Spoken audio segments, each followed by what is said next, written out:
In today's video, we are covering 6 of some of the highest rated niche fragrances on Fragrantica. Fragrantica can be a useful reviewing tool, although it can be quite toxic as well, but you can see which niche fragrances are highly loved, which is even more impressive than a designer fragrance getting a high rating, because of course the people who buy niche fragrances are not your average fragrance enjoyer. They are spending a higher price, they're expecting more, and they have more experience with fragrances, so they are expecting big things. So if they say that a niche fragrance smells great and gives it a high rating, you know you should be paying attention.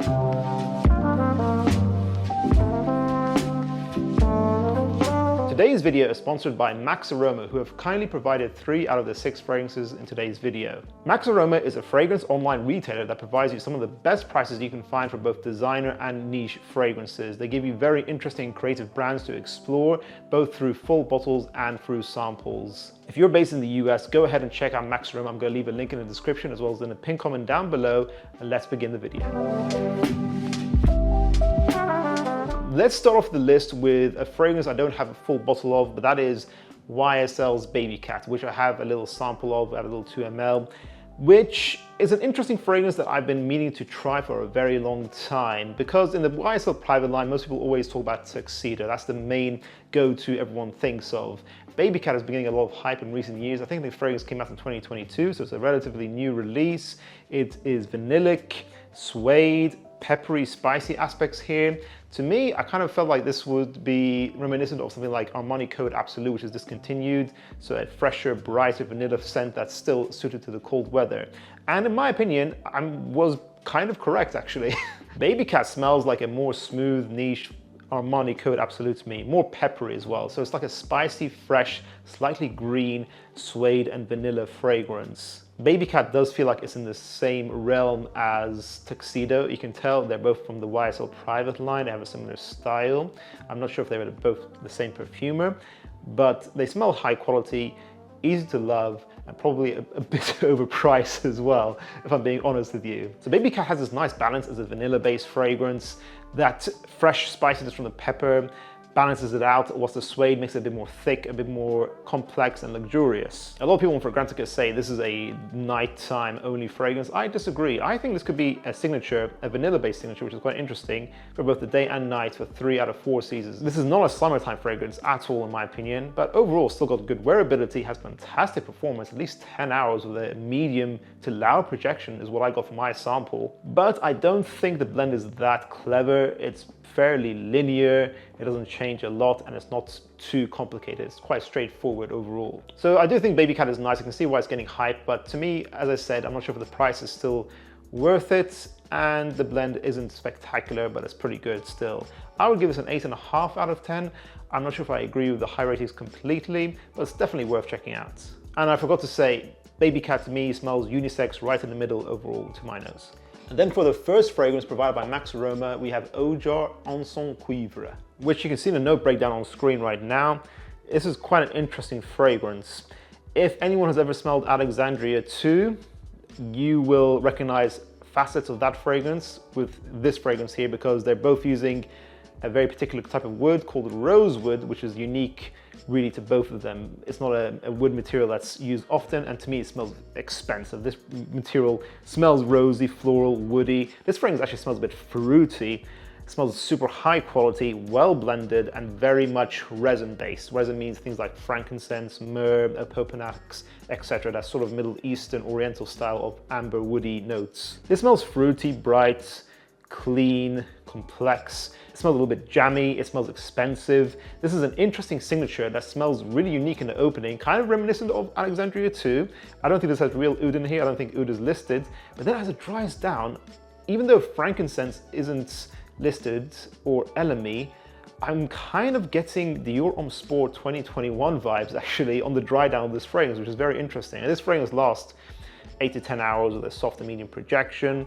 This is a very nice fragrance. It smells unisex in the opening, but then masculine on the dry down, which is a little bit confusing to me. This is quite a complicated fragrance. This is definitely a fragrance you need several wearings of to really understand, but that's what you want from a niche fragrance release. I think this is very nice. I wish the projection was a bit more on my skin, and the blend won't be for everyone. I think it does deserve high ratings, but it's not a perfect 10 for me. This is a 9 out of 10. Unisex overall, I would say, although it's quite difficult to classify this fragrance. And I would say this is your day and night signature you can wear in 3 out of 4 seasons, excluding the summertime again. 37.9% of people who watch School of Scent are subscribed to us. If you guys really want to see our channel grow, go ahead and click subscribe. Let's get that number to 40%. Thank you. And then we have a fragrance I've been meaning to acquire for a while. It's Pegasus Exclusive by Parfum de Marly. Look at that bottle, guys. It's beautiful, isn't it? It's matching my shirt. I did not plan that, guys. It's just a happy coincidence. Pegasus Exclusive. Now, if you guys know me, I love to hate on the original Pegasus, which is an almond, metallic, milky, vanilla-based fragrance from Parfum de Marly. Quite popular, it seems, in the community, but at the same time, it never got the best ratings, actually, on Fragrantica.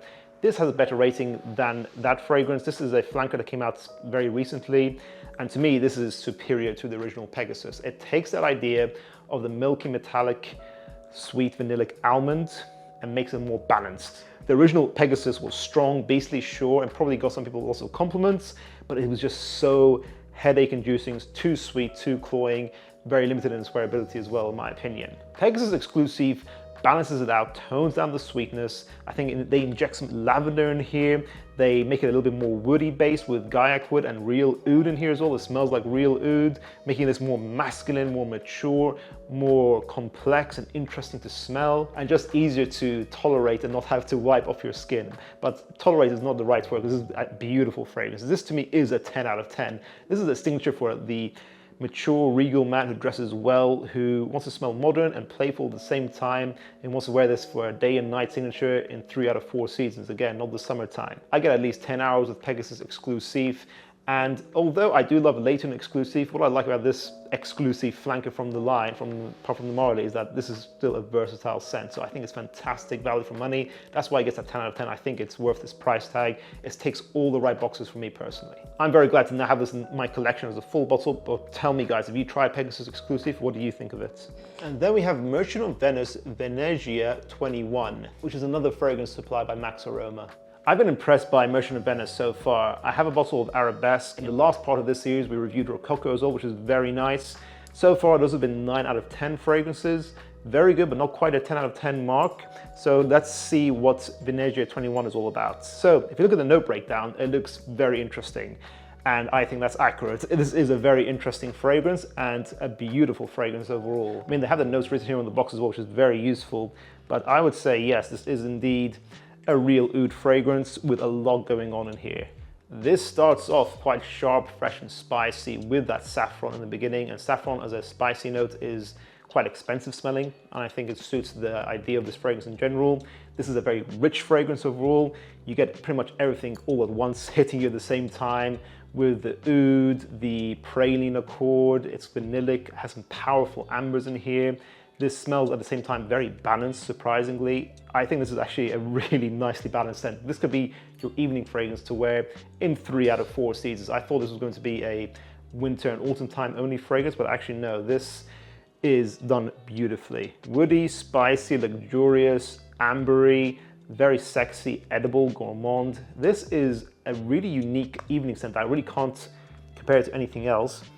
And at the same time, it smells beautiful. It smells like a perfect special occasion evening scent. If you want something for a special occasion, let's say you like Tom Ford's Tobacco Vanille, you like the occasions you wear that fragrance in, this could easily replace it. Maybe let's say this is a fusion of Oud for Greatness by Initio mixed with Kilian's Angel's Share. Maybe we're getting the right idea then, but this is its own unique thing. 10 hours performance with a medium projection. This stuff smells like money, smells Middle Eastern. This is a head turner for sure. I think this is the best Merchant of Venice I've tried out of the 3 so far. I'm very impressed by this brand, impressed by the packaging, as you guys can see, but I think this is just a beautiful scent. So I'm gonna give Venezia 21 a 10 out of 10. Beautiful scent, well done by this brand. And then we have another fragrance that I've been meaning to get a full bottle of. I said I'd do it. It's Kajal Äican.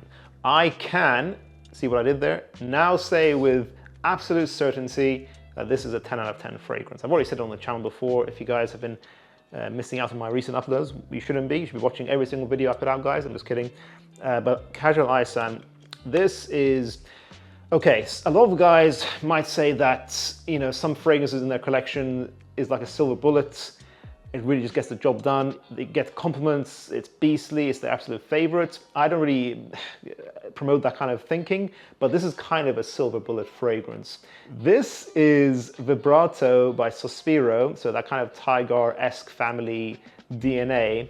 Musky, ginger, white florals, ambroxan, powerful woody molecules. That's very handsome, attractive, and then made more interesting and layered on top of that with some tropical fruit notes, so passion fruit and pineapple, I believe what the notes are, and then an interesting praline note as well to make it a little bit gourmand. So this is a tropical gourmand Sospiro Vibrato / Tygar fragrance. This is a silver bullet. This is a signature material for both genders in my opinion, but I think it leans a little bit masculine as well. I think maybe a tiny bit masculine, but this is just a beautiful scent. This is a 10 out of 10 material. It's so sexy, it's so unique, so interesting, so versatile and long lasting. Probably 12 hours longevity with the medium projection for an overall fresh fragrance, but you can still wear this in the evening as well. This is easily worth your money.